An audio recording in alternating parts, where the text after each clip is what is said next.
Salam sejahtera di dalam kasih Tuhan kita Yesus Kristus. Sungguh berbahagia pada kesempatan hari ini kita kembali bertemu untuk bersama-sama merenungkan akan kebenaran firman Tuhan melalui ibadah hari ini. Nah, Ibu berharap kalian semuanya, siswa-siswi SMP dan SMA Krista Mitra beserta dengan keluarga ada di dalam kondisi yang sehat, ya, jasmani dan rohani, lahir dan batin. Nah, kesempatan pada hari ini kita akan bersama-sama merenungkan firman Tuhan yang akan diambil nanti dari Ibrani pasal yang ke-12 ayat 5 sampai dengan ayat yang ke-11. Ya, dan tema yang diberikan kepada Ibu kesempatan pagi hari ini adalah menghargai didikan. Mari sebelum kita merenungkan firman Tuhan, kita sama-sama berdoa. Bapa yang ada di surga, Allah yang kami sembah di dalam nama Tuhan kami Yesus Kristus, kami sungguh bersyukur kalau di tengah pandemi seperti saat ini, kami boleh tetap menikmati akan firman Tuhan, bahkan punya kesempatan yang lebih besar untuk menikmati akan makanan-makanan rohani kami.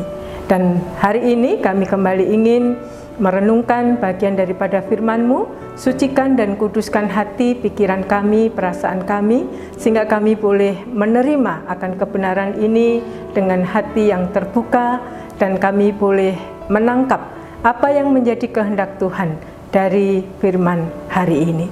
Tuhan memberkati dari awal sampai dengan akhir, juga hamba-Mu yang kecil dan sederhana ini untuk boleh menjadi berkat bagi semuanya. Di dalam nama Tuhan Yesus, doa ini kami peralaskan.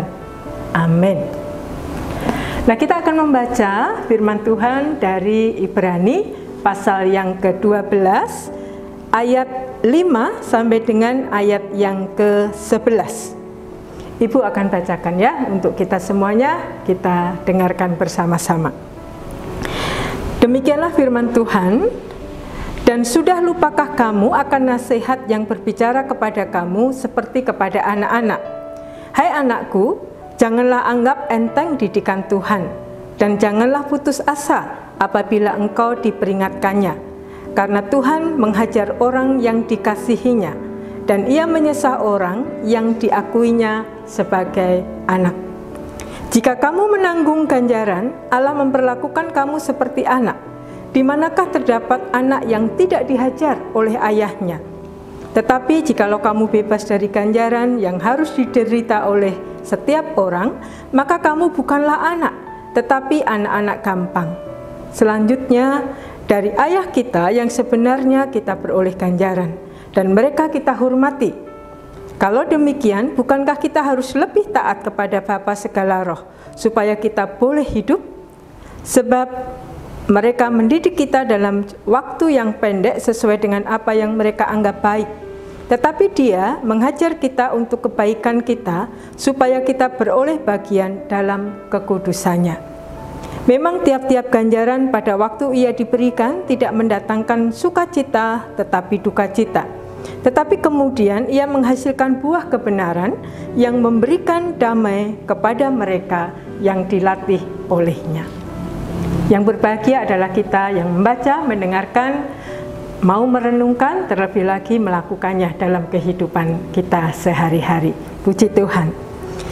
Nah, berapa usia kalian saat ini?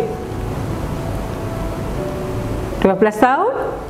Atau mungkin ada yang 15, 17, bahkan mungkin ada yang lebih ya. Nah, anak-anak, di tengah usia yang kalian ada saat ini, adakah di antara kalian yang memiliki keinginan? Aku ingin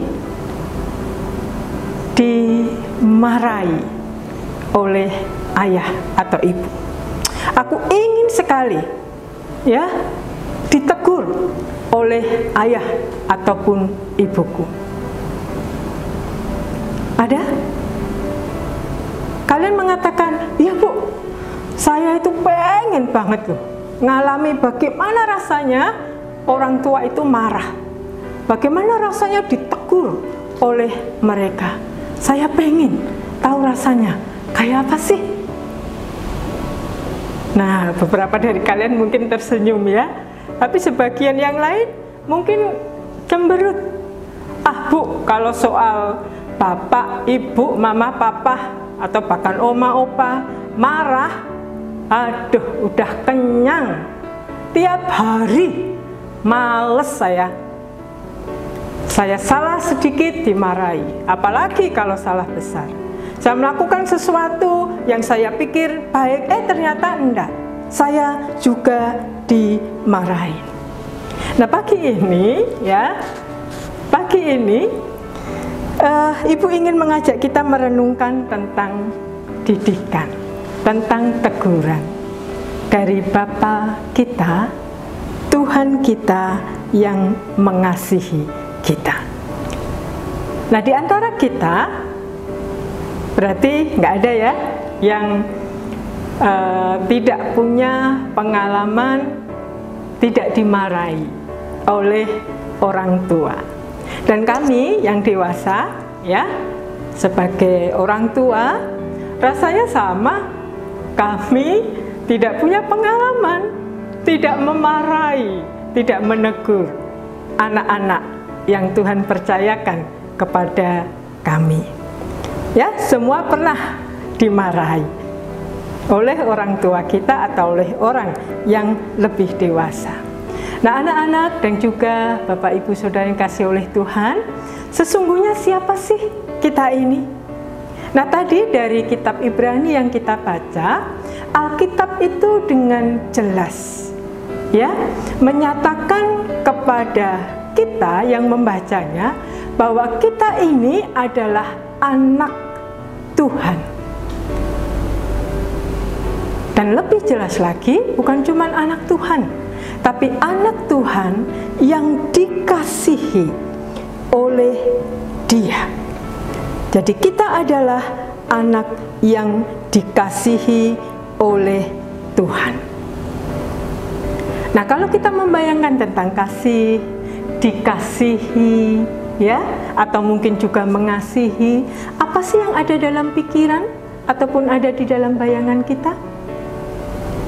Mungkin yang terbayang oleh kita adalah, oh Bu, kalau dikasihi itu artinya bahwa saya atau orang yang dikasih itu, gitu ya, itu sering dipuji, menerima pujian dari orang yang mengasihi saya. Mungkin saya ini sering dielus-elus, ya, disayang, dipuk-puk. Itulah tanda bahwa orang lain itu mengasihi saya. Mungkin kita juga membayangkan bahwa kalau kita dikasihi, itu artinya kita ini sering dipeluk dengan mesra, dengan sayang. Ya, kita mendengarkan kata-kata yang menyejukkan, yang lembut. Keinginan-keinginan yang ada di dalam diri kita dan kita ucapkan itu dipenuhi oleh orang yang menyampaikan mengasihi kita. Kita ini diberi kebebasan ya untuk melakukan sesuatu yang menurut kita baik. Jadi tidak pernah dihalang-halangi ya, atau bahkan tidak pernah diingatkan. Mungkin itulah yang terbayang oleh kita, apa yang kita artikan, kita maknai tentang kasih dikasihi. Oke? Mungkin ada ya di antara kita yang berpikir seperti itu. Tetapi firman Tuhan ini menyatakan sesuatu yang berbeda. Memang Tuhan menyatakan kasih-Nya dengan berkat-berkat, dengan segala kebaikan yang kita terima.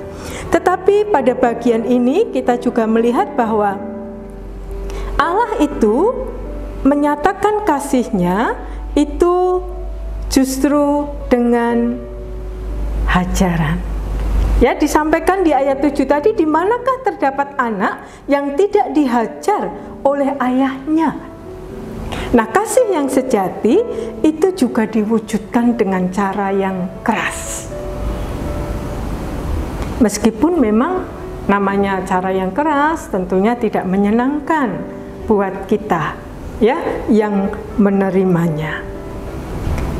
Nah, ketika kita sedang mengalami teguran Allah ya, mengalami didikan yang bentuknya ujian, masalah, pergumulan, kesulitan, penderitaan, sakit penyakit dan lain-lain, pokoknya sesuatu yang kita anggap buruk dan tidak menyenangkan, Dia, Allah Bapa kita, tetap sedang mengasihi engkau dan saya. Percaya?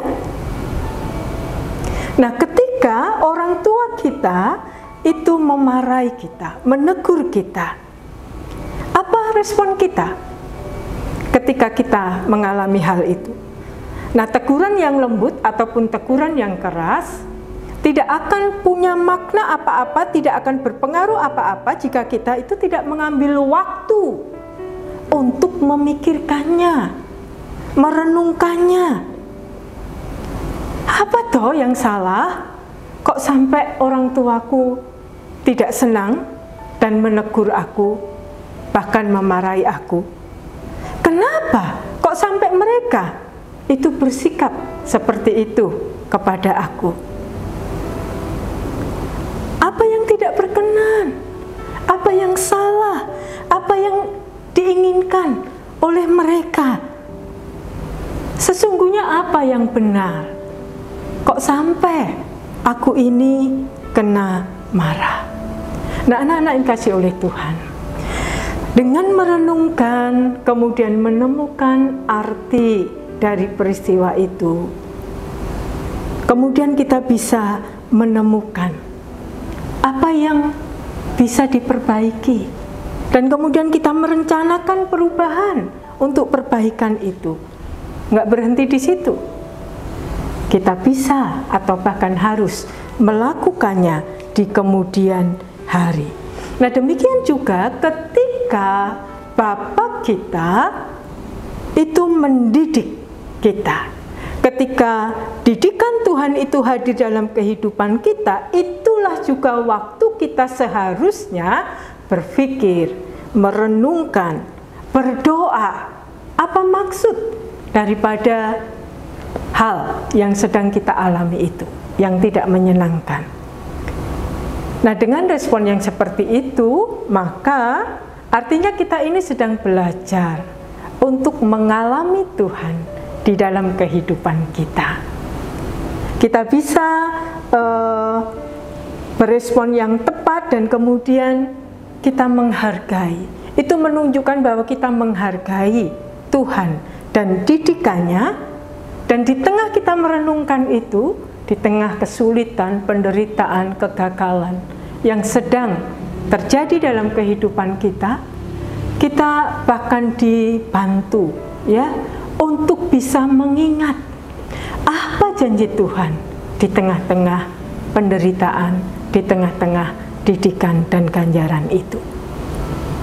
Mungkin yang teringat oleh kita adalah, kita mengingat bahwa pencobaan-pencobaan yang kita alami bukan pencobaan-pencobaan yang kita tidak bisa handle, tapi itu pencobaan-pencobaan yang sesungguhnya biasa. Kita bisa mengingat janji Tuhan bahwa rancangan-rancangan hidup Dia untuk kita adalah rancangan damai sejahtera, tetap bukan rancangan kecelakaan, meskipun waktu itu kita sedang dalam pergumulan yang hebat. Mungkin kita diingatkan akan janji Tuhan, Immanuel, Tuhan beserta dengan kita. Jadi respon itu penting, ya. Nah, kemudian mari kita bersama-sama melihat apa toh tujuan Bapa kita ketika kita ini harus menanggung ganjaran, mengalami didikan Tuhan, menerima teguran Dia. Apa tujuan Dia? Nah, penderitaan itu bisa yang pertama memang karena kesalahan kita. Dan kita tahu kok kalau sesuatu yang buruk itu terjadi, itu sebenarnya salah kita atau salah situasi atau salah yang lain. jujur, kita bisa mendeteksi itu. Ketika di sekolah ini dengan PJJ kemudian sudah diatur ya oleh Bapak Ibu guru, 1 minggu tugas berapa, kemudian ada ulangan dan nanti ada ujian bersama dan lain sebagainya. Kita sudah dibantu dengan skema itu, dengan pola itu. Tetapi sangat mungkin kita itu menggunakan kebanyakan waktu kita untuk hal-hal yang tidak mendukung. Kita kebanyakan tidur mungkin ya, mengeluh banyak capek, kemudian banyak nonton game, banyak menonton televisi atau drama-drama Korea saat ini yang sedang hits begitu ya. Sehingga akhirnya kita kalah dan tugas-tugas itu kemudian tidak sesuai dengan target. Nilai kita merosot. Dan kalau seperti itu tentu orang tua kita akan bertanya, akan menegur, dan mungkin juga akan marah karena kita lalai di dalam studi kita. Nah, yang kedua, penderitaan bisa jadi bukan kesalahan kita. Banyak contoh juga, ya. Kita harus menanggung cemoohan, sementara kita tidak melakukan sesuatu yang dosa, sesuatu yang salah, tapi orang lain mencemooh karena tidak suka dengan kebenaran yang kita lakukan, misalnya seperti itu. Mungkin ada sesuatu yang terjadi di luar rencana kita dan itu tidak enak, tidak baik. Sementara kita sudah prepare segala sesuatunya itu dengan sungguh-sungguh, tetapi melenceng. Nah, itu bukan penderitaan yang terjadi, bukan karena kesalahan kita. Nah, apapun itu, baik karena kesalahan kita ataupun tidak, mari kita koreksi yang pertama-tama. Dan yang kedua, saya mengajak kita untuk melihat tujuan Tuhan dengan didikan yang terjadi dalam kehidupan kita. Nah, kita melihat dari ayat yang kelima, hai anak-anakku, janganlah anggap enteng didikan Tuhan dan jangan putus asa apabila engkau diperingatkannya. Tuhan pasti memampukan kita untuk tidak putus asa. Ya, Tuhan menolong kita untuk kita itu bisa menjalani pergumulan ini dengan penuh perjuangan. Dan ketika kita belajar untuk mengalami hal itu dalam kehidupan kita, kita akan menjadi lebih baik. Kita akan menjadi lebih keras berusaha. Tuhan akan menolong kita untuk menjadi pribadi yang tidak putus asa, orang yang tough di dalam kehidupan kita. Yang berikutnya, yang kedua, ayat yang ke-10 ya, Ibu akan bacakan lagi. Sebab mereka mendidik kita dalam waktu yang pendek sesuai dengan apa yang mereka anggap baik, tetapi Dia menghajar kita untuk kebaikan kita, ya, dan untuk mendapat bagian dalam kekudusannya. Jadi untuk kebaikan kita. Ada banyak janji Tuhan tentang hal ini, bahwa segala sesuatu yang kita alami itu untuk kebaikan kita. Rencananya adalah rencana damai sejahtera, bukan rancangan kecelakaan. Dan yang ketiga tadi dikatakan bahwa supaya kita beroleh bagian dalam kekudusannya. Nah, anak-anak dan juga Bapak Ibu guru dan staf yang dikasih oleh Tuhan, supaya beroleh bagian dalam kekudusannya, setelah ujian, didikan Tuhan itu, pergumulan-pergumulan yang mampir dalam kehidupan kita, seharusnya itu memunculkan perubahan yang lebih baik. Ada pertobatan. Jika karena dosa dan kesalahan kita, maka kita akhirnya akan belajar untuk menjadi gentar. Jadi kita gentar karena kita tahu itu salah, itu dosa. Itu membawa kita untuk gentar, takut untuk mengulanginya lagi di dalam kehidupan kita. Jadi kita akhirnya beroleh bagian di dalam kekudusannya. Misalnya nih, kita melakukan sesuatu yang tidak tepat, ya, kita tidak jujur di dalam proses PJJ ini. Apapun itu bentuknya, tapi kita tidak jujur. Soal open camp dan tidak ketika kita open camp diminta open camp, tidak. Kita punya reason. Jujur atau tidak kalian tahu, ya? Bukannya tidak tahu. Kemudian ketika misalnya ada soal, ya, ada tugas dan kita nyontek, kita copy paste entah dari manapun tanpa kita menyebutkan sumbernya. Ketika itu ketahuan, ya, atau kemudian ada peristiwa lain, merokok, menghadirkan sesuatu di sosmed yang tidak senonoh, yang tidak sopan, dan kemudian ketahuan, akhirnya ditegur baik oleh guru ataupun oleh orang tua. Nah, ketika itu terjadi, ya, atau sebagian dari kita nih, ya, tiba-tiba Bu Lorta ingat nih, ada di antara kalian yang mendapatkan nilai sikap C. Wow, ini warning ini, ya, ini warning. Ini sesuatu yang harus kita sadari, alarm yang kuat bahwa ada sesuatu yang salah, dan mungkin kesalahan itu adalah sebuah dosa. Nah, ketika itu semuanya terjadi, seharusnya itu mendewasakan kita. Diketahui, ditegur, seharusnya membawa kita menjadi hidup lebih baik, lebih kudus di hadapan Allah dan juga di hadapan manusia. Ya, atau karena kita salah dalam mengelola waktu, ya, main games, baik yang SMP ataupun SMA, kemudian terjebak dengan serial-serial, ya, entah dalam negeri atau luar negeri, Korea ataupun yang mana, ya, Jepang. Nah, ketika diingatkan oleh orang tua atau ditegur oleh guru karena tugas-tugasnya terlambat dan lain sebagainya, tidak reflektif, tapi malah ngambek. Bisa jadi sebagian dari kalian malah bales, bentak orang tua, menyalahkan orang tua. Sementara itu semua terjadi ketika orang tua menyaksikan itu semua dan akhirnya menegur, itu karena punya tujuan yang baik, untuk kalian tidak terjebak di dalam kesalahan atau dosa. Karena ketika kalian terjebak dengan pengelolaan waktu yang tidak benar, sangat mungkin salah satu dampak yang besar adalah waktu kalian bersama dengan Tuhan itu berkurang banyak. Ketemu dengan firman Tuhan, mendengarkan firman Tuhan itu hanya kalau pas devosi pagi atau seperti ini. Misbah keluarga, apakah masih kalian dengan sukacita mengikutinya? Ibadah hari Minggu, ibadah remaja, apakah kalian dengan siap-siap, ya, sesungguh hatinya menyediakan waktu untuk mendengarkan firman Tuhan?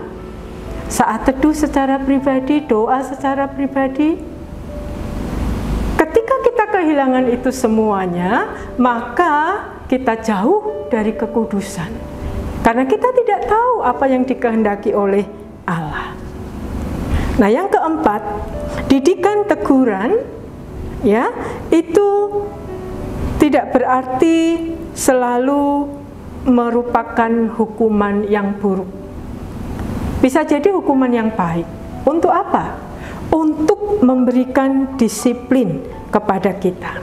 Tadi dikatakan di dalam Ibrani ini bahwa pada awalnya memang itu memberikan duka cita, tetapi endingnya adalah tetap sukacita. Merupakan disiplin yang dari Allah, dan supaya kita, nah ini tujuan yang keempat tadi, ya, supaya kita, kalian dan saya terselamatkan, tidak dihukum bersama dengan dunia. Saya akan bacakan dari 1 Korintus pasal yang ke-11 ayat 31 dan 32. Demikianlah firman Tuhan, kalau kita menguji diri kita sendiri, hukuman tidak menimpa kita. Tetapi kalau kita menerima hukuman dari Tuhan, kita dididik supaya kita tidak akan dihukum bersama-sama dengan dunia. Ya, kita tidak dihukum bersama-sama dengan dunia ini.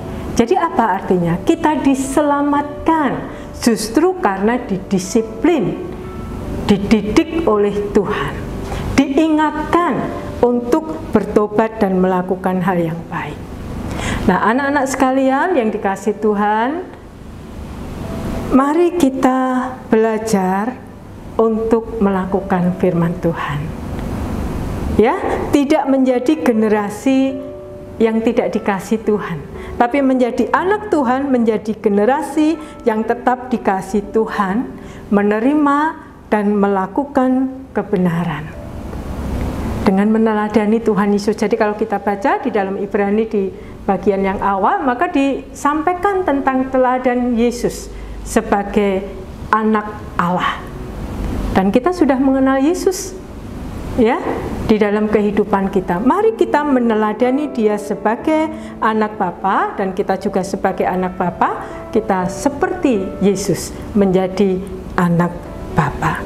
Sehingga kita tidak lagi menjadi generasi yang terhilang, yang melakukan kebenaran firman Tuhan, tidak terhilang dari melakukan kebenaran firman Tuhan, tapi kita menjadi generasi yang membawa terang. Tuhan Yesus memberkati. Mari kita sama-sama berdoa. Bapa yang ada di surga, kami bersyukur bahwa Tuhan mengasihi kami, dan kasih Tuhan dalam kehidupan kami bisa jadi berupa didikan, ganjaran. Tolong kami untuk peka ya Tuhan. Ketika sesuatu yang tidak baik terjadi dalam hidup kami peka dengan apa yang Tuhan ingin bicarakan dengan kami. Dan saat ini kami tahu bangsa kami juga mengalami bencana, ada banyak peristiwa yang tidak menyenangkan. Tetapi kami tahu ini ujian buat kami sebagai bangsa dan negara. Tuhan menolong Bapak Presiden dengan jajarannya untuk boleh menghandle ini dengan baik. Setiap instansi yang terkait bisa berkolaborasi, bekerja sama, saling membantu. Dan kami yang jauh, yang tidak bahkan tidak bersentuhan, kami hanya melihat itu di televisi, di media sosial dan lain sebagainya. Tolong kami untuk mengasihi mereka dengan doa kami, dan juga mungkin dengan dana yang kami miliki. Kami boleh mengasihi Tuhan dengan cara mengasihi mereka yang sedang menderita. Terima kasih Tuhan, sebentar kami akan melanjutkan aktivitas pembelajaran kami. Tuhan memimpin dari pagi sampai dengan sore, sehingga kami bisa menyelesaikan ini dengan baik di dalam pimpinan dan anugerah Tuhan. Tolong kami untuk menjadi anak-anak terang, bukan menjadi anak-anak yang terhilang. Dalam nama Tuhan Yesus, doa ini kami peralaskan. Amin. Selamat belajar, selamat melanjutkan aktivitas. Tuhan Yesus memberkati kita semuanya. Sampai ketemu di lain kesempatan.